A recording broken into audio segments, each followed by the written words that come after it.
إن الحمد لله نحمده ونستعينه ونستغفره ونعوذ بالله من شرور أنفسنا ومن سيئات أعمالنا من يهده الله فلا مضل له ومن يضلله فلا هادي له أشهد أن لا إله إلا الله وحده لا شريك له وأشهد أن محمدا عبده ورسوله يا أيها الذين آمنوا اتقوا الله حق تقاته ولا تموتن إلا وأنتم مسلمون يا أيها الناس اتقوا ربكم الذي خلقكم من نفس واحدة وخلق منها زوجها وبث منهما رجالا كثيرا ونساء واتقوا الله الذي تساءلون به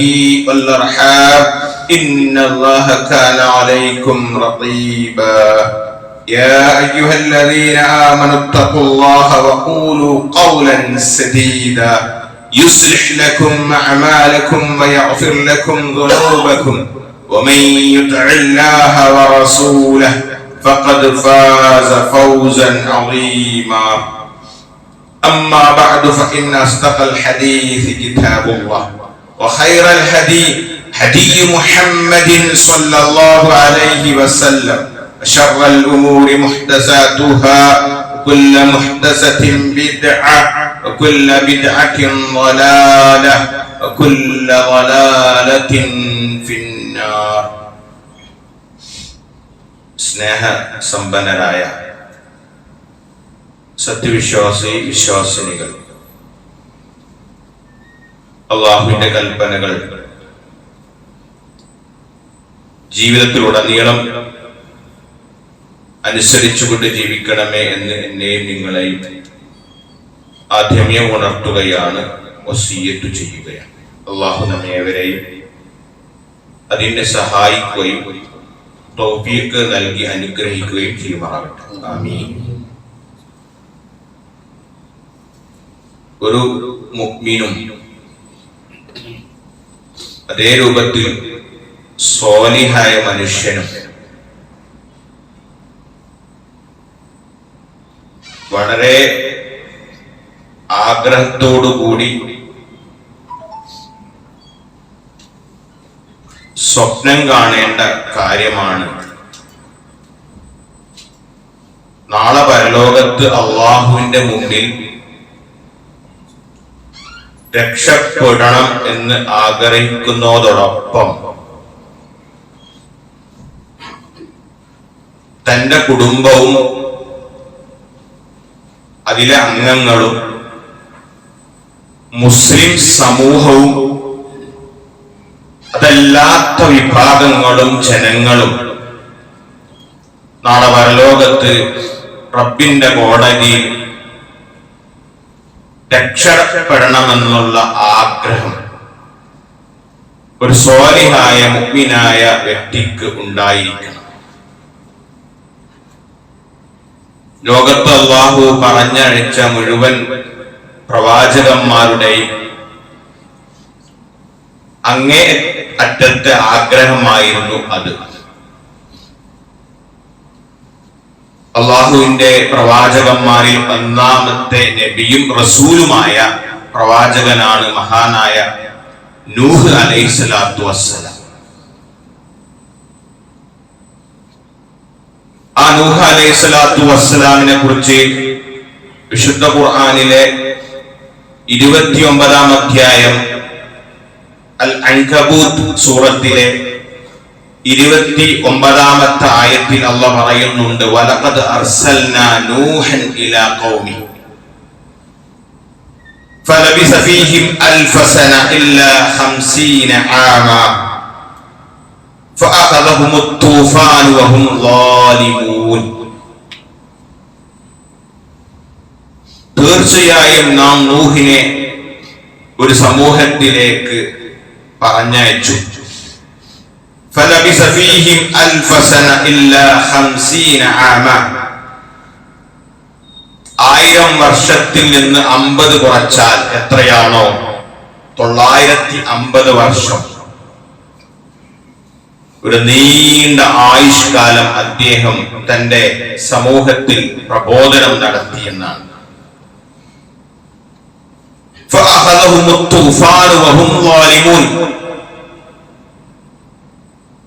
അത്രയും ദീർഘായുസ് കിട്ടിയിട്ട്, അത്രയും സമയം അള്ളാഹുവിന്റെ ദീനിലേക്ക് ദഅവത്ത് നടത്തിയിട്ട്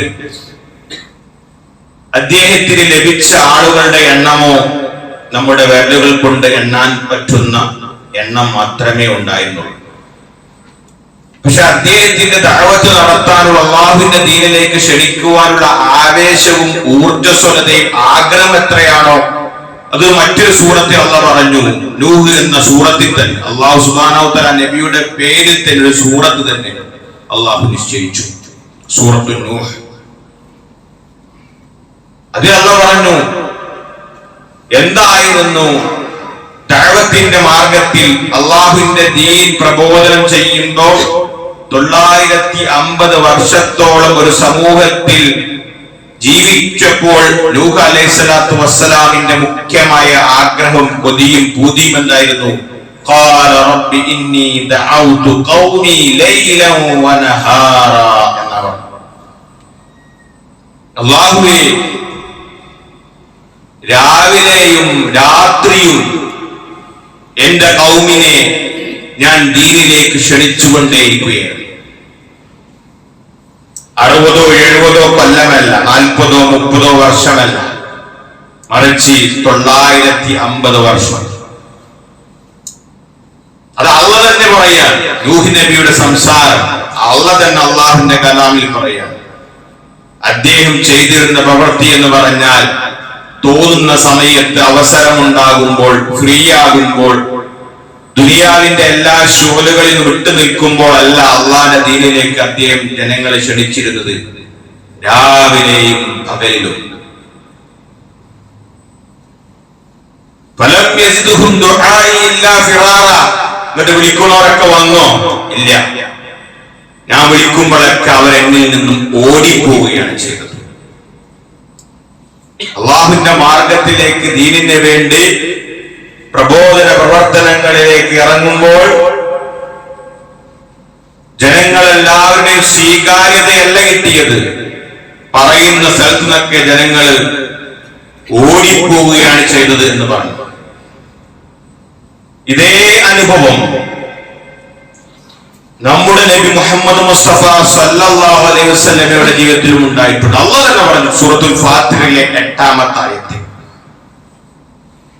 മക്കയിലേക്ക് പ്രവാചകനായി മുഹമ്മദ് മുസ്തഫ സല്ലല്ലാഹു അലൈഹി വസല്ലമയെ ദീനിന്റെ ദഅവത്തിന് വേണ്ടി നിയോഗിച്ചപ്പോൾ തന്റെ കുടുംബമായ ഖുറൈശി ഗോത്രവും തന്റെ കൂടെ ജീവിക്കുന്ന മക്കയിലുള്ള മുശ്രിക്കുകളെല്ലാം താൻ പറയുന്ന ഈ സത്യം സ്വീകരിക്കാതെ വന്നപ്പോൾ അതിയായിട്ടുള്ള സങ്കടം കാരണം, കൊടും ദുഃഖം കാരണം പ്രവാചകന്റെ ജീവിതം പോലും നശിച്ചു പോകുന്ന രൂപത്തിൽ, ജീവൻ പോലും നഷ്ടപ്പെടുന്ന രൂപത്തിലായിപ്പോയെന്നാണ്. അത്രമാത്രം ദുഃഖമുണ്ടായിരുന്നു, ഖേദമുണ്ടായിരുന്നു. സാമ്പത്തികമായ ഇടപാടിൽ വരുന്ന ജയാപജയങ്ങൾ നോക്കിയിട്ടല്ല, ലാ ഇലാഹ ഇല്ലല്ലാഹ് എന്ന കലിമത്തു തൗഹീദിലേക്ക് ജനങ്ങളെ രാവും പകലും ക്ഷണിച്ചപ്പോൾ ഇവരാരും വിശ്വസിക്കുന്നില്ല റബ്ബേ എന്ന് ഓർത്ത് ദുഃഖിച്ച് കണ്ണീർ പൊഴിച്ച് സ്വന്തം ജീവൻ തന്നെ നശിച്ചു പോകുമോ പ്രവാചകന്റെ അവസ്ഥ മാറിപ്പോയി. അല്ലാഹ് പറയാൻ ഫലാ തദ്ഹബ് നഫ്സുക അലൈഹിം ബിഹസറാത്ത്. ഓ പ്രവാചകരെ, താങ്കൾ പ്രബോധനം ചെയ്യുന്ന ഈ ദഅവത്ത് സ്വീകരിക്കാത്തതിന്റെ പേരിൽ താങ്കൾക്കുള്ള ദുഃഖം കാരണം താങ്കൾ ജീവൻ തന്നെ, പ്രാണൻ തന്നെ നഷ്ടപ്പെട്ടു പോകുന്ന അവസ്ഥയിൽ എത്തിപ്പോയല്ലോ. വല്ലാത്ത വിശേഷണമാണ് പ്രവാചകന്റെ. ആ പ്രവാചകന്റെ ഉമ്മത്താണ് നമ്മൾ. ഉമ്മത്ത് മുഹമ്മദുൻ സല്ലല്ലാഹു അലൈഹി വസല്ലമ എന്ന് പറയുകയല്ല, ആ പ്രവാചകൻ കൊണ്ടുവന്ന ദീനി പ്രബോധന മേഖലയിൽ എനിക്ക് സാധ്യമാകുന്നത്ര എത്ര കണ്ട് ചെയ്യാൻ സാധിച്ചിട്ടുണ്ട് എന്ന് നമ്മൾ പരിശോധിക്കണം. ഇനി ആ പ്രവാചകന്റെ ആ മതം സ്വീകരിച്ച അനുചരന്മാരുടെ അവസ്ഥയോ, ആദ്യമായി പ്രവാചകന്റെ ദീൻ സ്വീകരിച്ചത് പുരുഷന്മാരായിരുന്നു. അബൂബക്കർ സിദ്ദീഖ് റളിയല്ലാഹു അൻഹു. അദ്ദേഹത്തിനുള്ള ഒരു ശ്രേഷ്ഠത എന്താ? അഫ്ളലു സ്വഹാബ, സ്വഹാബിമാരിൽ ഏറ്റവും ശ്രേഷ്ഠനാണ്. അഫ്ളലുൽ ഉമ്മ, പ്രവാചകന്മാർക്ക് ശേഷം പ്രവാചകന്മാരുടെ മതം സ്വീകരിച്ച അനുചരന്മാർ സഖാക്കളിൽ ഏറ്റവും ശ്രേഷ്ഠനുമാണ്. അങ്ങനത്തെ വിശേഷണം ലഭിച്ചിട്ടുള്ള മഹാനായ അബൂബക്കർ സിദ്ദീഖ് റളിയല്ലാഹു അൻഹു. പ്രവാചകൻക്ക് ആദ്യമായി എന്ന് വന്ന ആയത്തുകൾ വന്നു. ലാ ഇലാഹ ഇല്ലല്ലാഹ് ക്ഷണിക്കൂ എന്നുള്ള ആയത്തുകൾ വന്നു. അങ്ങനെ ലാ ഇലാഹ ഇല്ലല്ലാഹ് ആദ്യമായി തന്നെ ഏറ്റവും ക്ലോസ് ഫ്രണ്ടായ അബൂബക്കർ സിദ്ദീഖ് റളിയല്ലാഹു വളരെ രഹസ്യമായിട്ട്, കാരണം പ്രവാചകൻ ഒറ്റക്കുള്ളൂ, ബാക്കിയുള്ള എല്ലാവരും പ്രവാചകന്റെ ശത്രുവാണ്. ഏറ്റവും ഇന്റിമേറ്റ് ഫ്രണ്ടായ അബൂബക്കർ സിദ്ദീഖ് റളിയല്ലാഹു അൻഹു പറഞ്ഞു കൊടുത്തു ലാ ഇലാഹ ഇല്ലല്ലാഹ്. അദ്ദേഹം സ്വീകരിച്ചു. നമ്മൾ രഹസ്യം പരസ്യപ്പെടുത്താൻ നമ്മൾ രണ്ടാളെ സ്വീകരിച്ചിട്ടുള്ളൂ. കാരണം നമുക്ക് മുഴുവൻ ശത്രുക്കളാണ്. അബൂജഹലുണ്ട്, അബൂലഹബുണ്ട്, അവരൊക്കെ ഉണ്ട്. അവരൊക്കെ നമ്മളെ കൊന്നു കളയും. കാരണം അങ്ങനത്തെ ഒരു അവസ്ഥയാണ്. അങ്ങനെയാണ്. അങ്ങനെ പറഞ്ഞു നിർത്തിയോ? അബൂബക്കറെ നമ്മൾ രണ്ടാളും സ്വീകരിച്ചു അല്ല. അബൂബക്കർ സിദ്ദീഖ് റളിയല്ലാഹു ലാ ഇലാഹ ഇല്ലല്ലാഹ് കലിമത്ത് തൗഹീദ് സ്വീകരിച്ച ഉടനെ സാധ്യമാകുന്ന രൂപത്തിൽ രഹസ്യമായി പ്രബോധനം നടത്തി. അതിന്റെ ഫലം എന്താ? ചരിത്രത്തിൽ പരിശോധിക്കണം. എന്താണ് അദ്ദേഹത്തിന്റെ ആ പ്രബോധനത്തിൽ കിട്ടിയ വലിയ നേട്ടം? നമുക്കറിയാം, അല്ലാഹുവിന്റെ റസൂൽ ജീവിച്ചിരിക്കുന്ന സ്വഹാബിമാരെ പേരെടുത്ത് പറഞ്ഞു അവരൊക്കെ സ്വർഗത്തിലാണ്. അവരൊക്കെ ജീവിച്ചിരിക്കുന്ന സമയത്ത് നമ്മളൊക്കെ ഏറെ അമല് ചെയ്യുന്നതും ഈ വെള്ളിയാഴ്ച വന്ന് ഇരിക്കുന്നതും സ്വതക്ക കൊടുക്കുന്നതും റബ്ബിന്റെ നിയമങ്ങളും നിർദ്ദേശങ്ങളൊക്കെ അനുസരിച്ച് ജീവിക്കണം. എന്താ നമ്മുടെ പ്രതീക്ഷ? എന്താ? സ്വർഗം കിട്ടുന്നു. പക്ഷെ മുഖത്തു നോക്കി ജീവിച്ചിരിക്കുന്ന സമയത്ത് തന്നെ പറഞ്ഞു നീ സ്വർഗത്തില, നീ സ്വർഗത്തില, നീ സ്വർഗത്തില എന്ന് പറഞ്ഞ 50 പേരുടെ പേരെടുത്ത് പറഞ്ഞു. അതിലും ശ്രേഷ്ഠമായ 10 സ്വഹാബിമാരുടെ പേര് വേറെ എടുത്തി പറഞ്ഞു. അതാണ് നമ്മൾ പറയുന്നത് അൽ അശ്റത്തുൽ മുബശ്ശിറൂന ബിൽ ജന്ന. മദ്രസയിലൊക്കെ കുട്ടികൾ പഠിക്കും. സ്വർഗം കൊണ്ട് സന്തോഷ വാർത്ത അറിയിക്കപ്പെട്ട 10 നബിമാർ. ഈ 50 പേരിൽ 10 സ്വഹാബിമാർ, 10 സ്വഹാബിമാർ. അതിൽ ആദ്യത്തെ 4 പേര് ഖുലഫാ റാഷിദീങ്ങളാണ്. അതിൽ ഒന്നാമത്തെ ആൾ അബൂബക്കർ സിദ്ദീഖ് റളിയല്ലാഹു അൻഹു. ആ അബൂബക്കർ സിദ്ദീഖ് റളിയല്ലാഹു അൻഹു പ്രവാചകനിൽ നിന്ന് രഹസ്യമായി ദീന് കേട്ട് ഇരുന്നല്ല, പ്രബോധനം തുടങ്ങി. ഇനിയെ കേൾക്കേണ്ടത് അല്ലാഹുവിന്റെ റസൂൽ 50 പേര് സ്വർഗം കൊണ്ട് സന്തോഷ വാർത്ത അറിയിക്കപ്പെട്ടു എന്ന് ജീവനുള്ള സമയത്ത് പറഞ്ഞു കൊടുത്തതിൽ ശ്രേഷ്ഠനായ ആദ്യത്തെ 10 സ്വഹാബിമാരിൽ 5 സ്വഹാബിമാരിൽ ഇസ്ലാം സ്വീകരിക്കാനുള്ള കാരണം അബൂബക്കർ സിദ്ദീഖ് റളിയല്ലാഹു അൻഹുവിന്റെ പ്രബോധനം കാരണം. അബൂബക്കർ സിദ്ദീഖ് റളിയല്ലാഹു ലാ ഇലാഹ ഇല്ലല്ലാഹ് പറഞ്ഞു കൊടുത്തപ്പോൾ അശ്റത്തുൽ മുബശ്ശിറൂനായ 10 സ്വഹാബിമാർ സ്വർഗ്ഗം കൊണ്ട് സന്തോഷ വാർത്ത അറിയിക്കപ്പെട്ടവരിൽ 5 പേര് ഈ അബൂബക്കർ സിദ്ദീഖ് റളിയല്ലാഹു അൻഹുവിന്റെ പ്രബോധനം കേട്ടു വന്നതാ. എത്രയാ പ്രതിഫലം, എത്രയാ പ്രതിഫലം! സ്വർഗത്തിൽ എത്രയാ ദർജയുണ്ടാവുക! ആരൊക്കെയാണ് അവർ? ഉസ്മാൻ ഇബ്നു അഫ്ഫാൻ റളിയല്ലാഹു അൻഹു, പിന്നീടാരാ? ത്വൽഹ ഇബ്നു ഉബൈദില്ലാഹ് റളിയല്ലാഹു അൻഹു, അടുത്തതാരാ?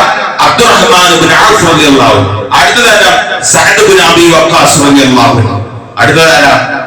അസ്സുബൈർ ഇബ്നു അവ്വാം റളിയല്ലാഹു അൻഹും അജ്മഈൻ. ഇവരൊക്കെ ആരാ? ജീവിച്ചിരിക്കുന്ന സമയത്ത് പ്രവാചകൻ മുഖത്ത് നോക്കി എനിക്ക് സ്വർഗത്തിലാട്ടോ എന്ന് മുമ്പിൽ വെച്ച് സ്വഹാബിമാരുടെ മധ്യത്തിൽ വെച്ച് പറഞ്ഞു കൊടുത്തത്. എന്നിട്ട് അവർ ഇസ്ലാം സ്വീകരിക്കാനുള്ള കാരണക്കാരനാരാ? ഒന്നാമത്തെ ഖലീഫ, പ്രവാചകന്റെ ഏറ്റവും ഇന്റിമേറ്റ് ഫ്രണ്ടായ അബൂബക്കർ സിദ്ദീഖ് റളിയല്ലാഹു അൻഹു. എത്രയാ ദർജ, എത്രയാ മഹത്വം സഹോദരങ്ങളെ! എനിക്കും നിങ്ങൾക്കും ഇത്രയും കാലം വെല്ലെണ്ണാവുന്ന ആളുകൾ എത്രയാ ദീന് കേട്ട് ദീനിലേക്ക് വന്നവർ എത്രയാ? പരിശോധിക്കണം. തീർന്നോ? ഒരു കാര്യം ഖൈറാണെങ്കിൽ അതിന് മരിക്കുന്ന സമയത്ത് കിടക്കുകയാണെങ്കിലും തന്റെ മുന്നിലിരിക്കുന്ന ആളുകൾക്ക് ഉപദേശം കൊടുക്കുവാനുള്ള വല്ലാത്ത ആത്മാർത്ഥമായ മനസ്സായിരുന്നു സഹാബത്ത്. 2ാം ഖലീഫ ഉമർ ഇബ്നു ഖത്താബ് റളിയല്ലാഹു അൻഹു ഒരു മജൂസിയുടെ കുത്തേറ്റ്, അബുലുകുല എന്ന് പറയുന്ന മജൂസിയുടെ കുത്തേറ്റ് മരണവെപ്രാളത്തിൽ ഇങ്ങനെ സമയത്ത് അദ്ദേഹം കൊടുക്കുന്ന ഉപദേശം പറയുന്നുണ്ട്, അവിടെ മരണത്തോട് മല്ലിട്ട് കിടക്കുക, ചോര ഇങ്ങനെ ചാലിട്ടൊഴുക മദീന പള്ളിയിൽ. അപ്പോഴും അദ്ദേഹം തന്റെ മുന്നിലുള്ള ആളുകൾക്ക് അവസാന ചക്രശ്വാസത്തിൽ കൊടുക്കുന്നെന്താ, ഇസ്ലാമിലൊരു ഓഹരിയും ഉണ്ടാവുകയില്ല, മുസ്ലിമാണെന്ന് പറയാനുള്ള ഒരു സർട്ടിഫിക്കറ്റും അവന്റെ യോഗ്യതയിലില്ല. ലിമൻ തറക സ്വലാ, നമസ്കാരം ഉപേക്ഷിച്ചവൻ എന്നാണ്. എങ്ങനെയുള്ളവനാണ്? നമസ്കാരം സമയത്ത് നിസ്കരിക്കാത്തവനാണ് ലിമൻ തറക സ്വലാ. നമസ്കാരത്തിൽ തീരെ ഗൗരവം കൊടുക്കാത്തവൻ തോന്നുന്ന സമയത്ത് നിസ്കരിക്കാം. ആ സമയമുണ്ടല്ലോ, ദുഹർ മുതൽ അസർ വരെ സമയമുണ്ട്, അസർ മുതൽ മഗ്രിബ് വരെ സമയമുണ്ട്, മഗ്രിബ് മുതൽ ഇശാ വരെ സമയം. അങ്ങനെ ആ സമയം നോക്കി കൃത്യമായ ജമാഅത്ത് നിസ്കരിക്കാത്ത ആളുകൾ, അവരാണ് തറക സ്വലാ എന്ന് പറയുന്നത്. നിസ്കരിക്കാത്തവനല്ല. ഇനിയോ വീട്ടിലും ഭാര്യയും മക്കളും നിസ്കരിക്കാത്തത് കാണുമ്പോൾ അവരോട് നിസ്കരിച്ചോ എന്ന് ചോദിക്കാത്തവൻ എത്ര ആളുകളുണ്ട്? പരിശോധിക്കണം നമ്മൾ. അവരൊക്കെ അവന്റെ വീഴ്ചയിൽ കാരണം നിസ്കാരത്തിന്റെ മുഴുവൻ പ്രതിഫലം നേടിയെടുക്കാൻ സാധിക്കുകയില്ലെന്ന് മഹാനായ ഉമർ ഖത്താബ് റളിയല്ലാഹു അൻഹു ഇപ്പോൾ പറഞ്ഞു കൊടുക്കുക. മരിക്കുന്ന സമയത്ത് ഒരു കുത്തേറ്റ് തന്റെ ശരീരത്തിന്റെ അകത്തുള്ള അവയവങ്ങളെല്ലാം പുറത്തു ചാടി അത്രമാത്രം പ്രയാസം അനുഭവിക്കുന്ന സമയത്ത് പോലും തന്റെ സമൂഹത്തിന്റെ ഉന്നമനത്തിന് വേണ്ടി, തന്റെ സമൂഹം നാളെ പരലോകത്ത് രക്ഷപ്പെടണമെന്നുള്ള അങ്ങേയറ്റത്തെ കൊതിയും ഭൂതിയും കാരണം അവിടെയും നന്മ കൊണ്ട് കൽപ്പിക്കുന്ന ചിത്രമാണ് സ്വഹാബത്തിന്റെ ചരിത്രത്തിൽ നമുക്ക് വായിക്കാൻ സാധിക്കുകയുള്ളൂ. തീർന്നോ? അബൂദർ ഗഫാർ റളിയല്ലാഹു അൻഹു, ഗഫാർ ഗോത്രക്കാരൻ. അദ്ദേഹം ഇസ്ലാം സ്വീകരിച്ചു.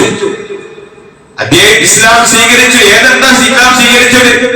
ഒന്ന് സ്വീകരിച്ചു, ലാ ഇലാഹ ഇല്ലല്ലാഹ് മാത്രം പഠിച്ചിട്ടുള്ളൂ, വേറെ ഒന്നും പഠിച്ചു. കാരണം നബിക്ക് ആദ്യമായി ഇറങ്ങിയത് ഇഖ്റാ ബിസ്മി സൂറത്തുൽ മുദ്ദസ്സിറും മുസ്സമ്മിലും ഈ ആയത്ത്. അതിലൊന്നും ഒന്നില്ല മറ്റുള്ള ഹുക്മ നിസ്കരിക്കണമെന്നോ മറ്റുള്ള കാര്യം. ലാ ഇലാഹ ഇല്ലല്ലാഹ് മാത്രമേ ഉള്ളൂ. അത് മാത്രം കേട്ടാണ് അദ്ദേഹം പോണത്. വേറെ ഒരു കാര്യവും വേറെ വിധികളൊന്നും വന്നിട്ടില്ല. നേരെ തന്റെ ഗോത്രത്തിലേക്ക് പോയി, തന്റെ സഹോദരനോട് പറഞ്ഞു, സഹോദരൻ ഇസ്ലാം സ്വീകരിച്ചു. ഉമ്മയോട് പറഞ്ഞു, ഉമ്മ സ്വീകരിച്ചു. പിന്നെ തന്റെ ഗോത്രത്തിലുള്ള നേതാവുണ്ടായിരുന്നു, അദ്ദേഹത്തോട് പറഞ്ഞു, അദ്ദേഹം സ്വീകരിച്ചു. തന്റെ തൊട്ടടുത്തുള്ള അസ്ലം ഗോത്രം ഉണ്ടായിരുന്നു, അവർക്കും ദീൻ പറഞ്ഞു കൊടുത്തു, അവരും ഇസ്ലാമിലേക്ക് വന്നു. അങ്ങനെ 100 കണക്കിന് ആളുകളുമായി കൊണ്ടാണ് മക്കയിൽ നിന്ന് മദീനയിലേക്ക് അബൂദർ ഗഫാരി റളിയല്ലാഹു അൻഹു പോകുന്നത്. പ്രവാചകൻ ആ സമൂഹത്തെ കണ്ട് പറഞ്ഞു, അല്ലാഹുവേ, ഈ അബൂദർ ഗഫാറിന്റെ ഗോത്രത്തിന് നീ പുറത്തു കൊടുക്കണേ.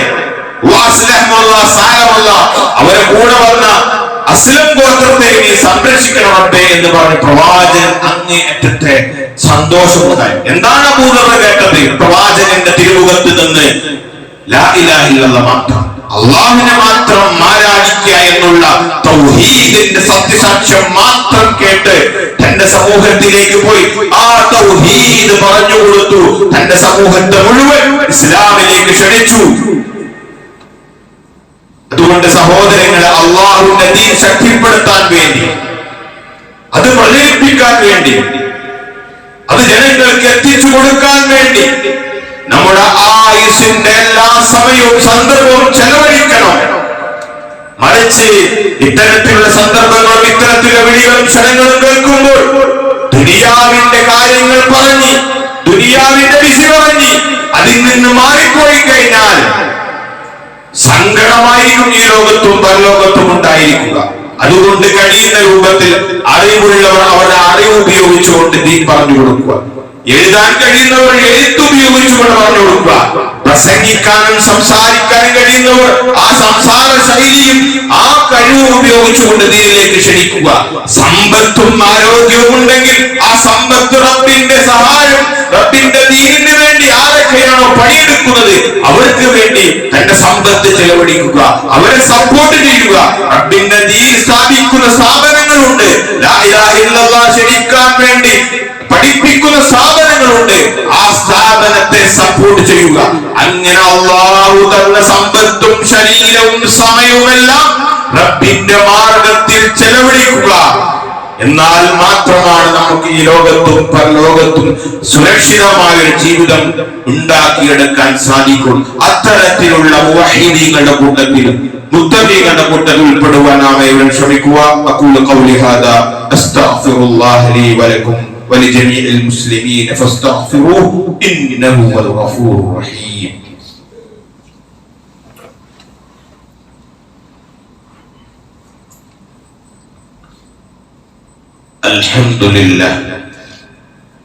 അൽഹംദുലില്ലാഹി വഹ്ദഹു വസ്സലാത്തു വസ്സലാമു അലാ മൻ ലാ നബിയ്യ ബഅദഹു.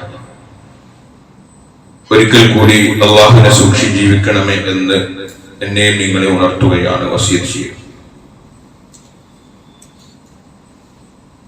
ഓരോ മനുഷ്യനും സാധ്യമാകുന്നത്ര കഴിവിന്റെ പരമാവധി റബ്ബിന്റെ ദീനിനെ ശക്തിപ്പെടുത്തുന്ന മാർഗത്തിൽ തന്റെ സമയവും ആരോഗ്യവും ആയുസ്സും ചെലവഴിക്കണമെന്നാണ് നമ്മൾ മനസ്സിലാക്കിയത്. അതുപോലെ തന്നെ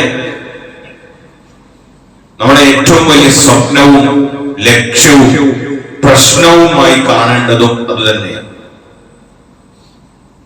എന്നാൽ മനുഷ്യന്മാരെ പരിശോധിച്ചു നോക്കിയാൽ ഭൂരിഭാഗം മനുഷ്യന്മാരും ഇത്തരത്തിലുള്ള മാർഗങ്ങളിൽ നിന്നും പ്രബോധന മേഖലയിൽ നിന്നും മാറിപ്പോകുന്ന കാഴ്ചയാണ് നമ്മൾ കാണുക. ദുനിയാവിന്റെ കാര്യങ്ങളും അവന്റെ വ്യക്തിപരമായ ഇടപാടുകളും സാമ്പത്തികവും കച്ചവടവുമായിട്ടൊക്കെയാണ് ദീനിന്റെ മാർഗത്തിൽ ഇത്തരത്തിലുള്ള സംഭാവനകൾ നൽകാതെ കുതറിപ്പോകുന്ന കാഴ്ചകൾ നമുക്ക് കാണാൻ സാധിക്കും. അതുകൊണ്ടാണ് ചില ആളുകൾ ഇവിടെ ജീവിച്ചാലും മരിച്ചാലും മുസ്ലിം ഉമ്മത്തിനും സമൂഹത്തിനൊക്കെ സമമാണ്. കാരണം അയാൾക്കൊണ്ട് വല്ല പ്രയോജനം ഉണ്ടാവും,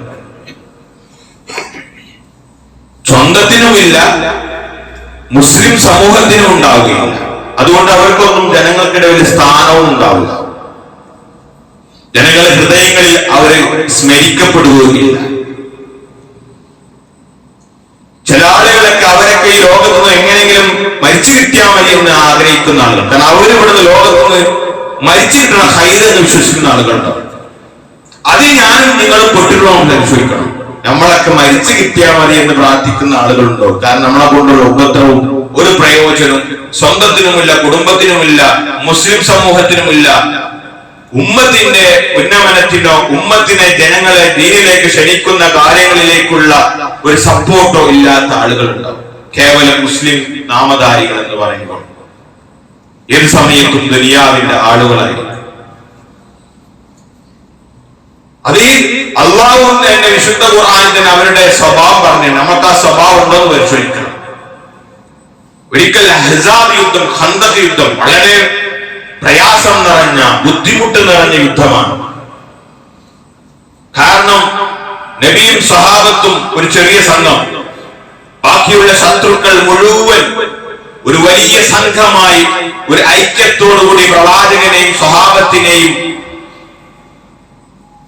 യുദ്ധം ചെയ്യാൻ വേണ്ടി ഒരുങ്ങി വരുന്ന സമൂഹം.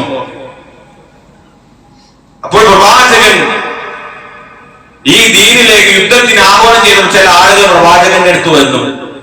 എന്നിട്ട് പ്രവാചകനോട് പറഞ്ഞു,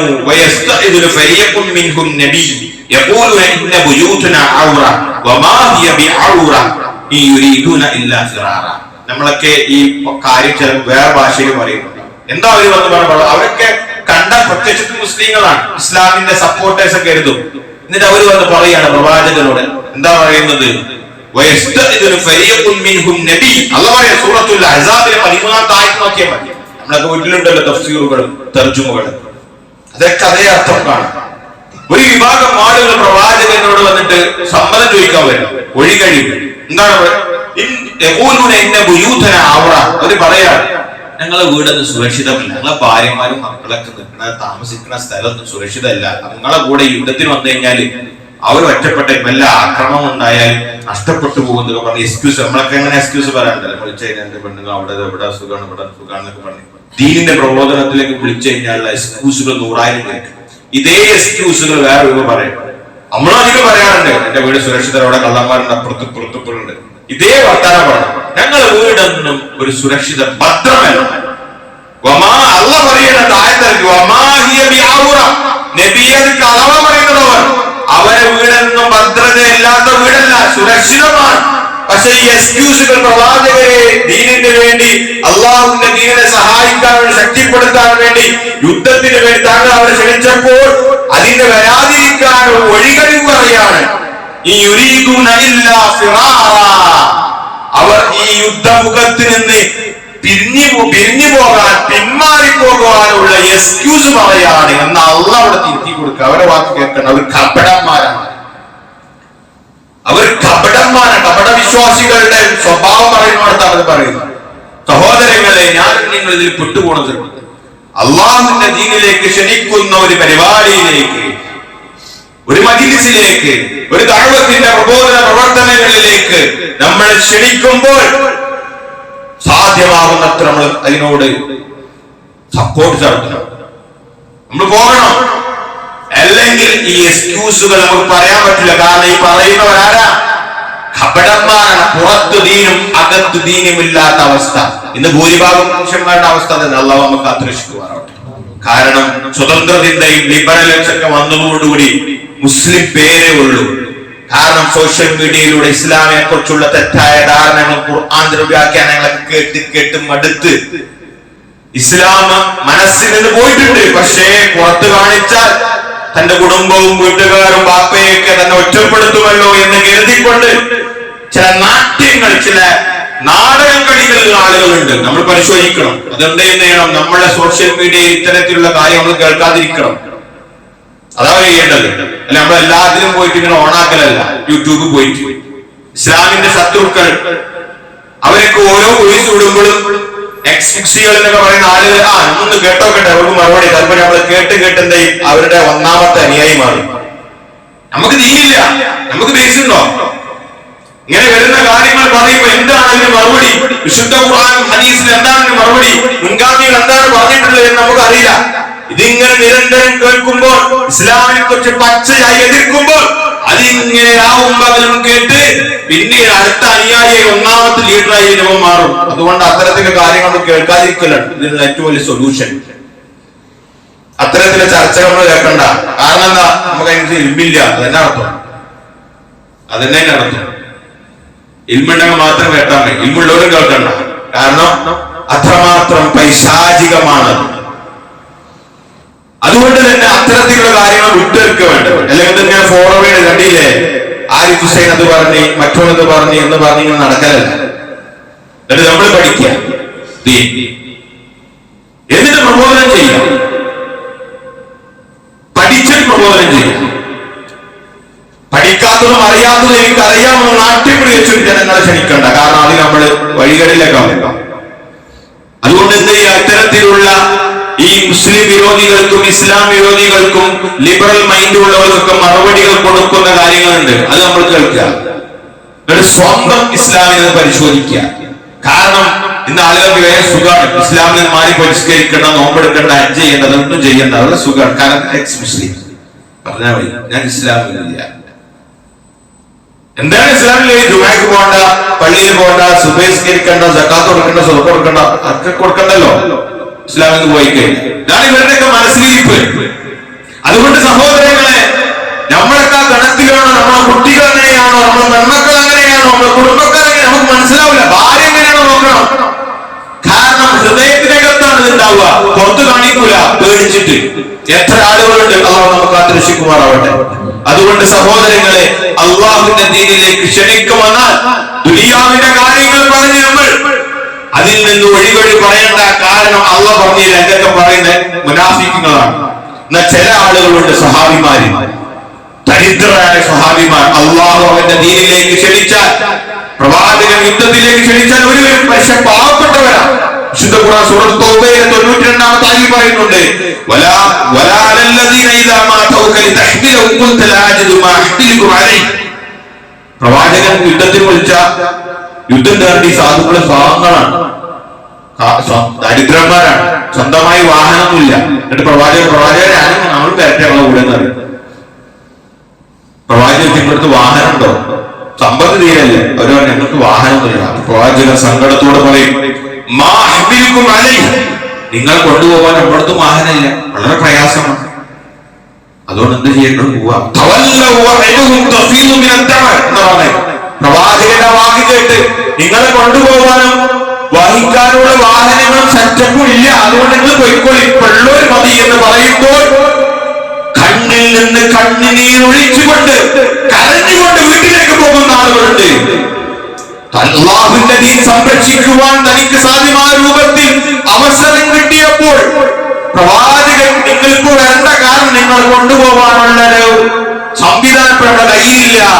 കാരണം അവരേ ദരിദ്രന്മാരാണ്, അവർക്ക് സ്വന്തമായി വാഹനമൊന്നുമില്ല. പക്ഷെ അവരെ വഹിക്കാനുള്ള വാഹനം പ്രവാചകന്റെ അടുത്തുമില്ല. അത്രമാത്രം ദാരിദ്ര്യത്തിലും പ്രയാസത്തിലും പല ബുദ്ധിമുട്ടുകളും സ്വഹാബകളും പ്രവാചകരും ദീനിന്റെ മാർഗത്തിൽ സഹിച്ചിട്ടുണ്ട്. അല്ലാഹു പറഞ്ഞുതരാണ്. എന്നിട്ട് എന്താ പറയുന്നത്? റബ്ബിന്റെ മാർഗത്തിൽ ഒരു രൂപ പോലും ചെലവാക്കാൻ സാധിക്കുന്നില്ലല്ലോ എന്ന് പറഞ്ഞ് കരഞ്ഞുകൊണ്ട് അവർ പ്രവാചകന്റെ വാക്ക് കേട്ട് വീട്ടിലേക്ക് മടങ്ങിപ്പോകുന്നവരാണ്. പക്ഷെ അവർക്ക് പ്രതിഫലമുണ്ടെന്ന് പറഞ്ഞു, അവർക്ക് നിയ്യത്തുണ്ട്. അള്ളാന്റെ മാർഗത്തിലേക്ക് സാധ്യമാകുന്ന രൂപത്തിൽ ദഅവത്ത് നടത്താൻ സന്നദ്ധതായെന്നുള്ള ഹൃദയത്തിൽ നിയ്യത്തുണ്ടല്ലോ. അതുകൊണ്ട് നിങ്ങളുടെ കൂടെ യുദ്ധം ചെയ്ത പ്രതിഫലം നിങ്ങളുടെ കൂടെ യുദ്ധം ചെയ്യാൻ വരാൻ കഴിയാത്ത ഈ സ്വഹാബികൾക്കും ഉണ്ട് എന്നാണ് അല്ലാഹ് പഠിപ്പിച്ചത്. അത് എവിടെയാ? അവരുടെ ശരീരം കൊണ്ട് വന്നിട്ടില്ല, അവർ ഒട്ടകങ്ങൾ ചെലവഴിച്ചിട്ടില്ല, സമ്പത്ത് കൊടുത്തിട്ടില്ല. മനസ്സിനകത്തുള്ള ഇഖ്ലാസ്, സത്യസന്ധമായ ദീനിന്റെ ഇഖ്ലാസ്, അത് അല്ലാഹ് പരിശോധിച്ച് കാണിച്ചു തരാം.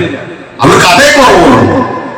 ഭൗതികമായിട്ടുള്ള സംവിധാനങ്ങൾ അവരുടെ കയ്യിൽ ഇല്ലാത്തത് കൊണ്ടാണ് അല്ലാഹുവിന്റെ റസൂൽ യുദ്ധത്തിലേക്ക് ക്ഷണിച്ചപ്പോൾ വരാത്തത് എന്ന് അല്ലാഹ് പറഞ്ഞില്ല. സൂറത്ത് തൗബയിലെ 92ാമത്തെ ആയത്തിൽ. ഇങ്ങനെയാണോ നമ്മൾ ദീനിന്റെ കാര്യത്തിലേക്ക് ക്ഷണിച്ചാൽ എക്സ്ക്യൂസ് പറയുന്നത്? ഇവരുടെ കൂട്ടത്തിലാണ്, ഈ സ്വഹാബികളുടെ കൂട്ടത്തിലാണ്. എല്ലാം മറിച്ച് കപടന്മാർ പറയുന്ന ഓരോ ഒഴികഴി പറഞ്ഞ് ദീനിന്റെ മാർഗത്തിൽ നിന്നും മാറിപ്പോയി ദുനിയാവിന്റെ പിന്നാലെ പോയി അതിന്റെ സുഖങ്ങളിലും അതിൻ്റെതായ കാര്യങ്ങളിൽ ഇടപെട്ടുകൊണ്ട് റബ്ബിന്റെ മാർഗം ഒഴിവാക്കുന്ന ആളുകളെ കൂട്ടത്തിൽ നമ്മൾ പരിശോധിക്കുക. അതുകൊണ്ട് സഹോദരങ്ങളെ, നമ്മുടെ ആയുസ്, നമ്മുടെ സമയം, നമ്മുടെ സമ്പത്ത് എല്ലാം അല്ലാഹ് പറഞ്ഞു, റബ്ബിന്റെ മാർഗത്തിൽ നിങ്ങൾ ചെലവഴിക്കുക. എല്ലാം കൊണ്ട് അതാണ് ശുഐബ് അലൈഹിസ്സലാത്തു വസ്സലാം പറഞ്ഞത്, ഇൻ ഉരീദു ഇല്ലൽ ഇസ്ലാഹ് വമാ തൗഫീഖി ഇല്ലാ ബില്ലാഹ് അലൈഹി തവക്കൽതു വഇലൈഹി ഉനീബ്. എനിക്ക് സാധ്യമാകുന്ന രൂപത്തിൽ നിങ്ങളുടെ മനസ്സിൽ, നിങ്ങളുടെ സമൂഹത്തിൽ ദീൻ പ്രചരിപ്പിക്കുക എന്നുള്ളതാണ് എന്റെ ഏറ്റവും വലിയ ആഗ്രഹം. അതിന് അല്ലാഹുവിന്റെ സഹായം വേണം. ആ അല്ലാഹുവിന്റെ സഹായം നമുക്ക് കിട്ടണമെങ്കിൽ അല്ലാഹുവിന്റെ ദീൻ ശരിയായ അർത്ഥത്തിൽ, ശരിയായ രൂപത്തിൽ, അതിന്റെ മായം കലർത്താതെ, അഡ്ജസ്റ്റ്മെന്റുകളില്ലാതെ ശരിയായ രൂപത്തിൽ അല്ലാഹുവിന്റെ റസൂൽ പഠിപ്പിച്ചു തന്ന രൂപത്തിൽ, സ്വഹാബികൾ സ്വീകരിച്ച മാർഗത്തിൽ അഹ്ലു സുന്നത്ത് വൽ ജമാഅത്തിന്റെ ആശയാദർശങ്ങൾ ഉൾക്കൊണ്ടുകൊണ്ട് പ്രബോധന മേഖലയിൽ ക്ഷണിക്കാതെ തന്നെ അതിന്റെ ആളുകളായി മാറുക. അല്ലാഹു നമ്മെ അവരിൽ ഉൾപ്പെടുത്തി അനുഗ്രഹിക്കുമാറാവട്ടെ. നമ്മുടെ ജീവിതത്തിൽ നിന്ന് പോയിട്ടുള്ള മുഴുവൻ പാപങ്ങളും തെറ്റുകുറ്റങ്ങളും അൽ-ഗഫൂർ ഗഫാറുമായ അല്ലാഹു സുബ്ഹാനഹു വ തആല നമുക്ക് അവർക്ക് പുറത്തു നൽകി നമ്മെ അനുഗ്രഹിക്കുമാറാവട്ടെ. അല്ലാഹുമ്മ ഗ്ഫിർ ലിൽ മുഅ്മിനീന വൽ മുഅ്മിനാത്ത് വൽ മുസ്ലിമീന വൽ മുസ്ലിമാത്ത് അൽ അഹ്യാഇ മിൻഹും വൽ അംവാത്ത് ഇന്നക മുജീബുദ് ദഅവാത് യാ ഖാദിയൽ ഹജാത്. അല്ലാഹുമ്മ റബ്ബനാ ആതിനാ ഫിദ് ദുനിയ ഹസന വഫിൽ ആഖിറതി ഹസനത വഖിനാ അദാബൻ നാർ. اللهم ربنا اصرف عنا عذاب جهنم إن عذابها كان غراما إنها ساءت مستقرا ومقاما. اللهم اعز الإسلام والمسلمين وأذل الشرك والمشركين. اللهم انصر المسلمين في كل مكان. اللهم انصر المسلمين في بلاد الهند. اللهم احفظ إخوان المسلمين والمستضعفين في غزة وفلسطين ولبنان وسوريا. اللهم دمر أعداءك وأعداء الدين. اللهم يا مقلب القلوب ثبت قلوبنا على دينك. اللهم يا مصرف القلوب صرف قلوبنا على طاعتك. اللهم ربنا تقبل منا انك انت السميع العليم وتب علينا انك انت التواب الرحيم. امين امين برحمتك يا ارحم الراحمين. الحمد لله.